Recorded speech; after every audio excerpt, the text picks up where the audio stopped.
જય હિન્દ, વંદે માતરમ દોસ્તો. તો આજે આપણે મિત્રો ફૂડ સેફ્ટી ઓફિસરનું સંપૂર્ણ 100 માર્ક્સનું મોસ્ટ આઈએમપી મોડલ પેપર જોવાના છીએ. અને આમાંથી જ મિત્રો આપણી 14 જૂનની food safety officer AMC food safety ઓફિસરમાંથી પ્રશ્ન પૂછાવાના છે. મિત્રો ફૂડ સેફ્ટી ઓફિસરની પરીક્ષા માટે તૈયાર કરેલા 5 નહીં પરંતુ 7 most IMP model paper. Okay, 7 most IMP model paper 100 માર્ક્સના મોડલ પેપર રહે છે સંપૂર્ણ આપણા સિલેબસ મુજબ. ઓકે, જેમાં FSSAI એક્ટ 2006ના 60 પ્રશ્નો હોય. ઓકે, જીપીએમસી એક્ટના જે છે 30 ક્વેશ્ચન અને જનરલ નોલેજના 10 ક્વેશ્ચન. આવી રીતે 100 માર્ક્સના તૈયાર કરેલા 7 મોડલ પેપર. અને આમાંથી જ આપણા 14 જૂનમાંથી પ્રશ્નો મિત્રો પૂછાવાના છે. તો આ મોડલ પેપર જો તમે પરચેસ કરવા માંગતા હો આ મોડલ પેપરની PDF સ્વરૂપે, તો તમારે આ નંબર ઉપર 63 520 79 40 આ નંબર ઉપર 99 રૂપિયાનું પેમેન્ટ કરીને આ જ નંબર પર વોટ્સઅપ પર સ્ક્રીનશોટ મોકલવાનો રહેશે. વધારે કોઈ પણ પ્રકારની જાણકારી માટે આ હેલ્પલાઇન નંબર ઉપર તમે કોલ કરી શકો છો, મેસેજ કરીને વધારે જાણકારી પ્રાપ્ત કરી શકો છો. તો ચાલો મિત્રો શરૂઆત કરીએ આજના આપણા આ મોસ્ટ આઈએમપી મોડલ પેપરની. ચાલો, ફૂડ સેફ્ટી કમિશનરને સત્તા કોણ આપે છે? તો એ આપે છે મિત્રો રાજ્ય સરકાર. નેક્સ્ટ, FSS એક્ટની કઈ કલમ હેઠળ જપ્ત કરેલ માલનો નિકાલ કરવામાં આવે છે? તો એના માટે કલમ છે કલમ 38. કલમ 38ની પેટા કલમ 4. ચાલો નેક્સ્ટ, ફસઈમાં હોદ્દેદાર સભ્યોની સંખ્યા કેટલી છે? તેની અંદર મિત્રો જવાબ આવશે આની અંદર 7. ઓકે, ઓપ્શન બી સાચો જવાબ રહેશે. ફૂડ ઓથોરિટીના સભ્ય સચિવ તરીકે કોણ કાર્ય કરે છે? તો એ કાર્ય કરે છે CEO. નેક્સ્ટ, FSS એક્ટની કઈ કલમ હેઠળ વૈજ્ઞાનિક પેનલ્સની સ્થાપના થાય છે? તો એ છે મિત્રો કલમ 13 હેઠળ જે છે આ વૈજ્ઞાનિક પેનલની સ્થાપના થાય છે. નીચેનામાંથી કયું નિવેદન ખાદ્ય સટ્ટામંડળોની ફરજો વિશે ખોટું છે? ઓકે, ખાદ્ય સટ્ટામંડળો જે છે જેની જોગવાઈ કલમ 16માં કરવામાં આવેલી છે. તો આમાંથી મિત્રો આપણે જો વાત કરીએ તો કે ગુનાહિત વ્યક્તિઓને સીધી જેલની સજા ફટકારવી, આ મિત્રો જે છે ખોટું છે. ઓકે, બાકીના તો બધા સાચા છે, જરા વાંચી લેજો. સેન્ટ્રલ એડવાઇઝરી કમિટીની બેઠક વર્ષમાં ઓછામાં ઓછી કેટલી વાર મળવી ફરજિયાત છે? તો વર્ષમાં 3 વાર. ત્યારબાદ જો લાયસન્સ માટેની અરજી કર્યાના 60 દિવસ સુધી સંબંધિત સટ્ટામંડળ તરફથી કોઈ જવાબ ન મળે તો અરજદારનો હક શું છે? તો તે ખાદ્ય વ્યવસાય શરૂ કરી શકે છે. ત્યારબાદ નમૂનાના પૃથ્થકરણ માટે લેવાયેલ સેમ્પલના સામાન્ય રીતે કેટલા ભાગ કરવામાં આવે છે? તો એના 4 ભાગ કરવામાં આવે છે. નીચેનામાંથી કયું વિધાન સાચું છે? તો તમે આ ચાર વિધાન ધ્યાનથી વાંચશો તો ખ્યાલ આવશે કે જે રેફલર લેબનો રિપોર્ટ અંતિમ અને નિર્ણાયક ગણાય છે. ઓપ્શન સી અહીં સાચો જવાબ આવશે. નેક્સ્ટ, વિશ્વ ખાદ્ય સુરક્ષા દિવસ ક્યારે ઉજવવામાં આવે છે? 7 જૂન. ચાલો, ત્યારબાદ વાત કરીએ તો કે ભાઈ ફસઈના પશ્ચિમ વિભાગનું પ્રાદેશિક કાર્યાલય ક્યાં આવેલું છે? તો એ આવેલું છે મુંબઈ ખાતે. ક્યાં આવે છે? મુંબઈ ખાતે. ચાલો, ફસઈના નામે કોઈની સામે કેસ કે દાવો કરી શકાય છે? તો આ બિલકુલ આ કરી શકાય છે. ત્યારબાદનો પ્રશ્ન છે કે ભાઈ જોખમ આકારણી પ્રક્રિયામાં સૌથી પ્રથમ પગલું કયું છે? તો એ છે જોખમની ઓળખ. કુલ કેટલા પ્રતિષ્ઠિત ફૂડ ટેકનોલોજીસ્ટ અથવા વૈજ્ઞાનિકો ફૂડ ઓથોરિટીનો ભાગ હોવા જોઈએ? 3.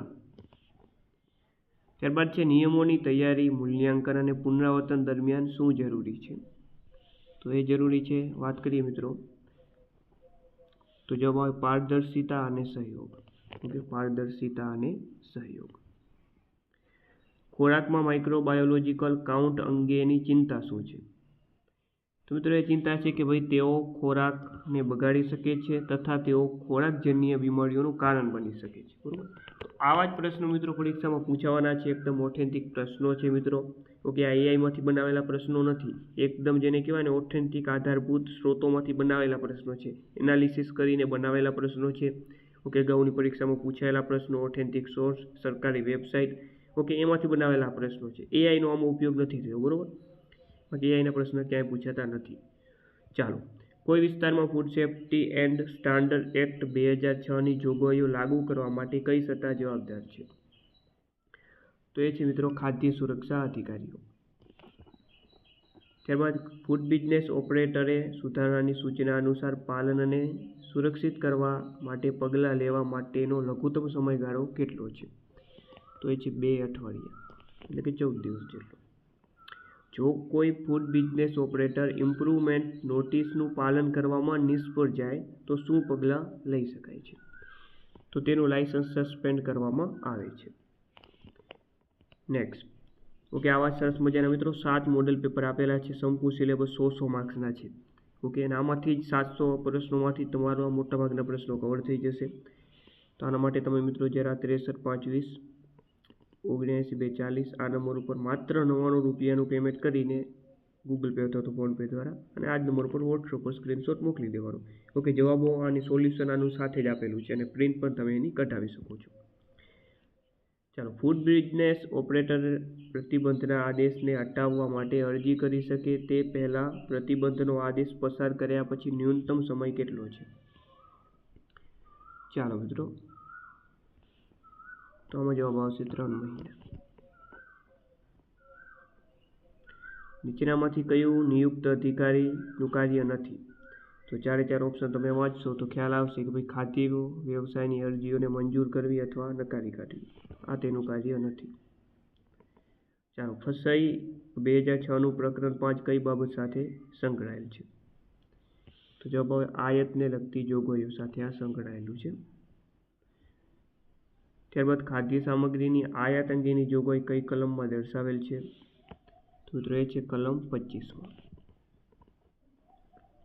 જે ખોરાક સ્વાસ્થ્ય માટે હાનિકારક હોય તેને શું કહેવામાં આવે? તો તેને અસુરક્ષિત ખોરાક કહેવામાં આવે છે.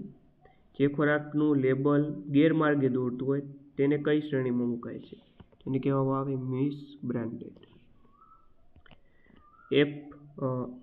FBO કયા પ્રકારના રોગથી પીડાતા વ્યક્તિને કામે ના રાખી શકે? તો જવાબ આવે ચેપી રોગ. સિમ્પલ વસ્તુ છે.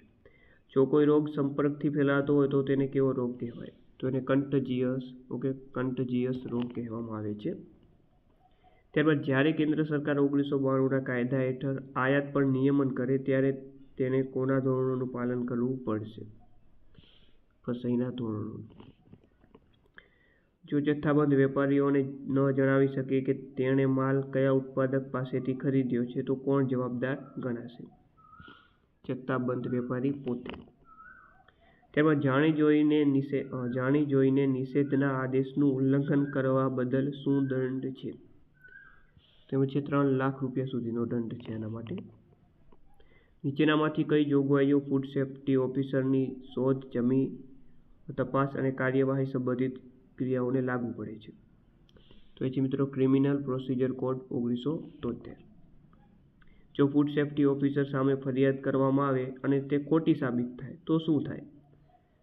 ભાઈ? તો કે ભાઈ ફરિયાદીને 50,000 થી 1 લાખ સુધીનો દંડ કરવામાં આવે છે. ઓકે, સરસ મજાનો પ્રશ્ન છે. ઓપ્શન એ સાચો જવાબ. અધિનિયમ અંતર્ગત એટલે કે જે ફસાઈનો કાયદો છે એ કાયદા અંતર્ગત ખાદ્ય સુરક્ષાના ઉલ્લંઘન માટે નિર્ણાયક અધિકારી તરીકે કોની નિમણૂક થાય છે? તેના માટે મિત્રો નિમણૂક થાય છે અધિક જિલ્લા મેજિસ્ટ્રેટ. નાના વિક્રેતાઓ દ્વારા ખાદ્ય સુરક્ષાના નાના ઉલ્લંઘન માટે મહત્તમ કેટલો દંડ લાદવામાં આવે છે? મહત્તમ વાત કરીએ તો જવાબ આવે 1 લાખ. નીચેનામાંથી કયું ફૂડ સેફ્ટી એપેલેટ ટ્રિબ્યુનલનું કાર્ય નથી? તો કે નથી પૂછ્યું છે. તેમાં વાત કરીએ તો જવાબ આવે ખાદ્ય સુરક્ષા પર વૈજ્ઞાનિક સંશોધનની સમીક્ષા કરવી. નીચેનામાંથી કોને ખાદ્ય સુરક્ષા સંબંધિત નિર્દેશો જારી કરવા માટે કેન્દ્ર સરકાર અધિકૃત છે? તો એ જવાબ આવે રાજ્ય સરકારો. ત્યારબાદ નિર્ધારિત ખાદ્ય ધોરણોનું પાલન ન કરતા ખોરાકના વેચાણ માટે મહત્તમ દંડ કેટલો છે? તો મહત્તમ દંડ છે મિત્રો 5 લાખ. ખાદ્ય સુરક્ષા અને ધોરણો અધિનિયમ 2006 હેઠળ નીચેનામાંથી કયું ખોરાકની વ્યાખ્યામાં સમાવિષ્ટ નથી? તો ખોરાકની વ્યાખ્યામાં મિત્રો વાત કરીએ તો જે છે દવાઓ અને ઔષધીય ઉત્પાદનો. ઓકે, આ ખોરાકની વ્યાખ્યામાં સમાવિષ્ટ નથી. ભારતમાં ફૂડ સેફ્ટી ઓથોરિટી દ્વારા શું સ્થાપિત કરવું જરૂરી છે? Food safety appellate tribunal. નીચેનામાંથી કયો પદાર્થ food safety and standard act હેઠળ નિયંત્રિત થાય છે? તો તમે જોઈ શકો છો કે પ્રોસેસિંગ એઇડ છે, બાયોલોજીકલ દૂષકો છે, જંતુનાશક અવશેષો તમામ આવે. ફાઇનલ જવાબ ઓપ્શન ડી રહેશે. Food safety and standard authority of ઇન્ડિયાની સ્થાપના માટે શું જરૂરી છે? કેન્દ્ર સરકાર તરફથી સૂચના. ફૂડ ઓથોરિટીના સંબંધમાં કેન્દ્રીય સલાહકાર સમિતિનું કાર્ય શું છે? તો ખાદ્ય સુરક્ષાની પ્રાથમિકતાઓ પર સલાહ આપવી. ઓપ્શન સી સાચો જવાબ. નીચેનામાંથી કોને કાયદા હેઠળ ખોરાકમાં દૂષક તરીકે ગણવામાં આવે? ચાલો, દૂષક તરીકે નીચેનામાંથી આપણે વાત કરીએ મિત્રો, તો જવાબ આવે જંતુના ટુકડા.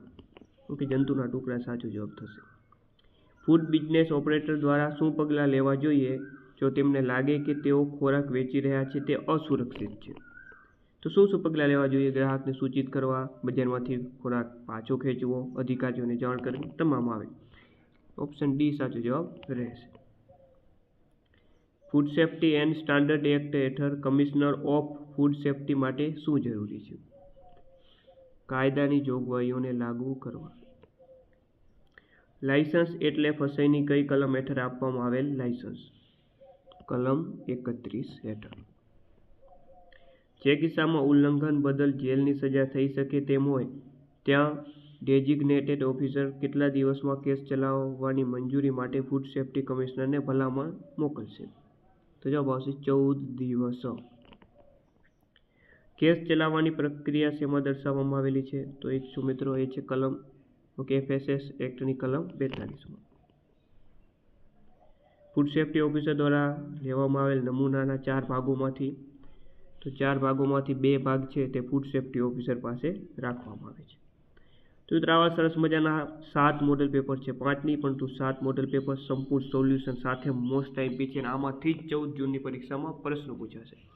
તો મોડેલ પેપરને પરચેસ કરવા માટે આ 63 આ નંબર ઉપર 99 રૂપિયાનું પેમેન્ટ કરીને ગૂગલ પે, ફોનપે અથવા તો પેટીએમ દ્વારા અને આ જ નંબર પર વોટ્સએપ પર સ્ક્રીનશોટ મોકલી દેવાનું.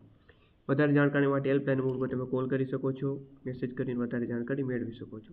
સંપૂર્ણ સિલેબસ અનુસાર મિત્રો આ તમામ મટીરિયલ તમને મળી જશે. ઓકે, જે આપણું ફસાઈ એક્ટ છે, જીપીએમસી એક્ટ છે અને જનરલ નોલેજ અને કરંટ અફેર્સ પણ આપણે લઈ લીધા છે. સ્વાસ્થ્ય માટે હાનિકારક ભેળસેળિયા પદાર્થો રાખવા બદલ દંડ કેટલો છે?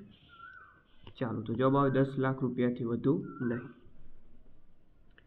લાયસન્સ વગર વ્યવસાય કરવા બદલ શું સજા છે? ઓકે, જેમને મુક્તિ મળી છે તેના સિવાયની વાત થઈ રહી છે. તેના માટે મિત્રો વાત કરીએ તો 6 મહિના સુધીની જેલ અને 5 લાખ રૂપિયા સુધીનો દંડ થઈ શકે છે. ફૂડ એપેલેટ ટ્રિબ્યુનલના પ્રિસાઇડિંગ ઓફિસરની નિમણૂક માટે ન્યૂનતમ લાયકાત શું છે? તો એ છે મિત્રો ડિસ્ટ્રિક્ટ જજ લેવલની. FSS એની કલમ 97 હેઠળ રદ કરવામાં આવેલા કાયદાઓ આદેશોમાં કોનો સમાવેશ નથી થતો? નીચેનામાંથી 4 ઓપ્શન તમે વાંચશો તો ખ્યાલ આવશે કે ભાઈ જે છે infant milk substitute feeding bottles and infant food act 1992. Option B સાચો જવાબ અહીં રહે છે. જો કોઈ ખાદ્ય પદાર્થ સ્વાસ્થ્ય માટે હાનિકારક હોય તો તેને શું કહી શકાય છે? તેને શું કહી શકાય? ફક્ત અસુરક્ષિત ખોરાક. ફૂડ ઓથોરિટીના અધ્યક્ષનો કાર્યકાળ કેટલો હોય? તો તેના અધ્યક્ષનો વાત કરીએ કાર્યકાળ 3 વર્ષનો હોય. સાયન્ટિફિક પેનલ્સની સ્થાપના કોના દ્વારા કરવામાં આવે છે? ફૂડ ઓથોરિટી દ્વારા. ત્યારબાદ food safety and standard act 2006ની જોગવાઈઓ હેઠળ જે છે પ્રોપ્રાઇટરી અને નોવેલ ફૂડ એટલે શું? ચાલો, સરસ મજાનો પ્રશ્ન છે. તો વાત કરીએ, જવાબ આવે ઓપ્શન બી કે ખાદ્ય પદાર્થ જેના માટે ધોરણો નિર્દિષ્ટ કરવામાં આવ્યા નથી પરંતુ તે અસુરક્ષિત નથી એને કહેવામાં આવે છે પ્રોપ્રાઇટરી અને novel food. Food safety and standard act 2006ની જોગવાઈઓ હેઠળ ફૂડ ઓથોરિટીમાં અધ્યક્ષ અને અન્ય કેટલા સભ્યોનો સમાવેશ થાય છે? ચાલો, સરસ મજાનો આ પણ પ્રશ્ન છે. ઓકે, જવાબ આવે 22 સભ્યો હોય. 22 સભ્યો હોય જેમાંથી ત્રીજા ભાગની મહિલાઓ હશે. નેક્સ્ટ, નીચેનામાંથી કયું ભારતમાં ફૂડ સેફ્ટી ઓથોરિટી દ્વારા નિયંત્રિત છે? તો જુઓ, પદ્ધતિઓ છે, કૃષિ પદ્ધતિઓ, ફૂડ પ્રોસેસિંગ તકનીકો છે, ફૂડ લેબલિંગ પ્રેક્ટિસ છે, આ તમામ વસ્તુઓ આવે. એટલે ઓપ્શન ડી આપણો અહીં ફાઇનલ જવાબ રહેશે. તો આ 60 પ્રશ્ન આપણે ફસાઈ એક્ટના જોયા સંપૂર્ણ સિલેબસ મુજબ. હવે જીપીએમસી એક્ટના 30 ક્વેશ્ચન હશે મિત્રો. જીપીએમસી એક્ટમાં છેલ્લે સુધારો ક્યારે કરવામાં આવ્યો? 30 નવેમ્બર 2017માં. જીપીએમસી એક્ટની કઈ કલમ હેઠળ સ્થાનિક વિસ્તારોને શહેર જાહેર કરવામાં આવે છે? તો મિત્રો એ છે કલમ 3 હેઠળ. કાઉન્સિલર તરીકે ચૂંટાવા માટેની લાયકાત જીપીએમસી એક્ટની કઈ કલમમાં દર્શાવેલ છે? કલમ 9. ત્યારબાદ બજારો અને કતલખાનાઓ પર નિયંત્રણ કઈ કલમ હેઠળ છે? તો મિત્રો વાત કરીએ આની, તો આની કલમ છે કલમ 327 થી 340. કાઉન્સિલર પોતાનું રાજીનામું કોને ઉદ્દેશીને આપે છે? તો કલમ 7 મુજબ નિયત કરેલ અધિકારીને. કોર્પોરેશનની સામાન્ય સભામાં જો ગંભીર અવસ્થા ઊભી થાય તો સભા કેટલા સમય માટે મોકૂફ રાખી શકાય છે? 3 દિવસ. જો મ્યુનિસિપલ કમિશનરને રાજીનામું આપવું હોય તો તે કોણે ઉદ્દેશીને રાજીનામું આપવું પડે? રાજ્ય સરકાર. જીપીએમસી એક્ટની કઈ કલમ હેઠળ કમિશનરને હોદ્દા પરથી હટાવી શકાય છે? તો એ છે કલમ 36. નેક્સ્ટ, કમિશનરની પરવાનગી વગર નવું કારખાનું સ્થાપવા બદલ કેટલો દંડ થઈ શકે છે? તેના માટે મિત્રો 500 રૂપિયાનો દંડ થઈ શકે છે. મ્યુનિસિપલ કોર્પોરેશનની સામાન્ય બેઠક મહિનામાં ઓછામાં ઓછી કેટલી વાર મળવી જરૂરી છે? 1 વાર, મહિનામાં 1 વાર. જાહેર ખબરો આપવા માટે ઓછામાં ઓછા કેટલા વર્તમાનપત્રોમાં જાહેરાત આપવી પડે? તો ઓછામાં ઓછા 2 વર્તમાનપત્રોમાં જાહેરાત આપવી પડે. મ્યુનિસિપલ ગટર એટલે શું? તો એટલે કે ભાઈ એવી ગટર કે જે કોર્પોરેશનમાં નિહિત થયેલી હોય. ચાલો આગળ વાત કરીએ કે ભાઈ પ્રાથમિક શિક્ષણના સંદર્ભમાં કોર્પોરેશન પર લાદવામાં આવેલી ફરજો કયા કાયદા મુજબ બજાવવામાં આવે છે? તો એ છે મિત્રો Bombay primary education act 1947. Option A. જો કોઈ મ્યુનિસિપલ અધિકારીને નીચલા પદ પર ઉતારવામાં આવે તો કેટલા સમયની અંદર ઉપરી સત્તામંડળને અપીલ કરી શકે છે? તો જવાબ આવે મિત્રો 1 મહિનાની અંદર. નીચેનામાંથી કયું વિધાન ખોટું છે? તો 4 ઓપ્શન તમે વાંચશો તો ખ્યાલ આવશે કે જે કમિશનર મેડિકલ ઓફિસર ઓફ હેલ્થને સીધો જ ડિસમિસ કરી શકે. આ ખોટું છે મિત્રો. જીપીએમસી એક્ટ 1949 અંતર્ગત પ્રકરણ 1માં કેટલી કલમો છે? 3 કલમો છે. 1 થી કરીને 3 સુધીની કલમો આવશે આની અંદર પ્રકરણ 1માં.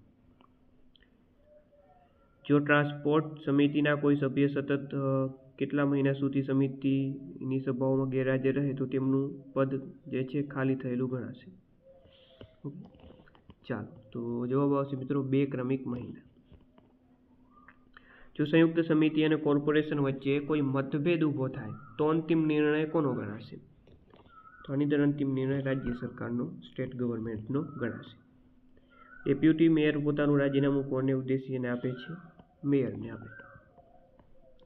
જીપીએમસી એક્ટની કલમ 27 મુજબ ટ્રાન્સપોર્ટ સમિતિના અધ્યક્ષની મુદત કેટલી હોય છે? 2.5 વર્ષની હોય.